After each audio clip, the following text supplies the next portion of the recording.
आज की इस वीडियो में और मेरे इस अनुभवी कथन में मैं बात करूंगी उस किताब की जो अभी अभी रिलीज हुई है, जो मैंने लिखी थी। किताब की बात करने से पहले आप सभी को नमस्ते और सभी को सुबह, दोपहर, शाम की शुभकामनाएं। सबसे पहले आज आप सभी का जहां आने का और मुझे जो मौका देने के लिए आप सबका धन्यवाद करती हूँ कि मैं इस बात के बारे में कुछ कह सकूं कि मैंने जो किताब क्यों लिखी है। एक और सच, मिस्टर ट्रंप से परे कोई राजनीतिक हमला या कोई बचाव नहीं है। ये किसी एक व्यक्ति के बारे में भी किताब नहीं है, ये हम सब के बारे में है। हमारी इस आदत के बारे में है कि हम अपनी उम्मीदें, अपने डर, अपनी सोच अपने लीडरों पर थोप देते हैं, चाहे वो धर्म के लीडर है, चाहे वो राजनेता है। हम भूल जाते हैं कि जो असली लीडरशिप है वो हमारे भीतर से शुरू होती है। इस किताब को लिखने का मेरा मकसद सिर्फ अध्यात्मक है। मेरा मानना है कि बाहरी दुनिया में होने वाली हर घटना हमारी अंदरूनी दुनिया में कुछ ना कुछ जुड़ा हुआ होता है। जितना हम बाहर की घटना के साथ जुड़ते हैं, जो हमको वो दिखाती है। जब मैं राजनीति का नाटक, ताकतवर लोगों का उठना और गिरना देखती हूँ तो मुझे ऐसा लगता है कि ये हमारी समूहिक सोच का एक आईना है। हम सिर्फ नेता नहीं चुनते, हम सिर्फ नेता कभी भी नहीं चुनते, हम उन्हें अपने मन में खुद को पहले बनाते हैं। कैसे? हमको कौन सा नेता पसंद है, हम किस तरफ जाएंगे, ये जो हमारा चुनाव होता है वो हमारे में आता कहां से है? हमारे हालातों से या हमारी संगत से।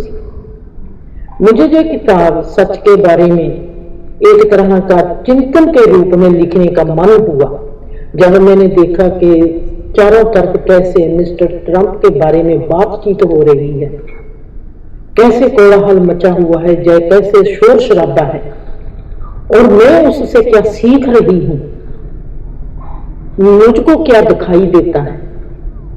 उस सच के बारे में जो मेरा चिंतन है उसको लिखने के लिए पता नहीं कैसे और कब मेरे हाथ में कलम आ गई। एक और सच का मतलब ये नहीं कि सिर्फ एक ही ये सच है।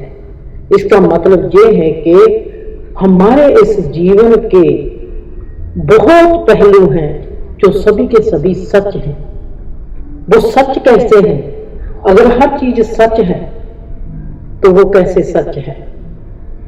अपने इल्हाम के हिसाब से, अपने डिमेंशन के हिसाब से वो चीज सच है, चाहे वो नेगेटिव है चाहे वो पॉजिटिव है। सच के कई पहलू होते हैं। हमें साफ दिखने वाली चीजें नारे, जहां तक कि ट्रंप के नाम से भी आगे बढ़कर ये पता लगाना होगा कि दुनिया कैसी बन रही है, उसमें हमारा क्या रोल है। ये आप सभी के लिए मेरा एक विनम्र निवेदन है कि कभी भी किसी को जज नहीं करना, बल्कि देखना है, दोष नहीं देना बल्कि समझना है। अगर कोई भी एक व्यक्ति इस किताब को पढ़कर देखे कि आज से मैंने चीज को देखना है, दोष नहीं देना, समझना है, जज नहीं करना, तो ये किताब अपनी जगह पूरी कर लेगी। सुनने के लिए राजनीति बहुत अच्छी है, समझने के लिए राजनीति भी किसी धर्म से कम नहीं है। जीवन का कोई भी पहलू एक दूसरे से अलग नहीं है, हर पहलू एक दूसरे से जुड़ा हुआ है।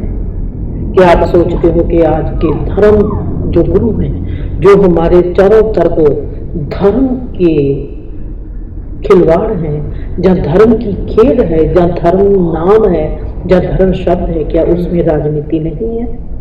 सब में सब कुछ है। सुनने के लिए राजनीति बहुत अच्छी है। व्यक्ति के आगे बढ़ने के लिए ये एक ऐसी उम्मीद है कि वाकया ही अगर हम अक्लमंद होंगे तो हम वाकया ही राजनीति के थ्रू भी एक सच के करीब पहुंचेंगे, जो राजनीति भी हमारे लिए एक रहनुमा बन जाएगी। जो हमको आत्मबोध की प्राप्ति करवा सकती है। कैसे? आगे बढ़ते हैं।